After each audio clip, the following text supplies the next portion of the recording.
Posible kayang magkaroon ng trade ang Barangay Ginebra sa NLEX Road Warriors at ang posible masama sa trade na ito ay ang player nila na si Maverick Ahanisi at John Pinto para makuha itong si Robert Bullock. Matapos hindi magkasundo sa trade transaction ang Magnolia Chicken Team Plados at NLEX Road Warriors.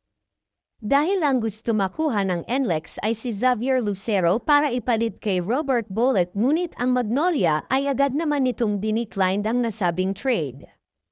At posibleng kaya itong Barangay Ginebra naman ang susubok para makuha itong si Robert Bullock sa kanila at posibleng gagamitin na pampalit o pang-trade sa kanya ay si Maverick Ahanisi at John Pinto dahil napapabalita na nasa trading block ang mga ito. Si John Pinto hindi naman ito nagagamit ni Coach Tim Cone sa kanyang rotation habang si Maverick Ahanisi naman ay mukhang dismiyado sa kanyang laruan sa nakaraang komprehensya.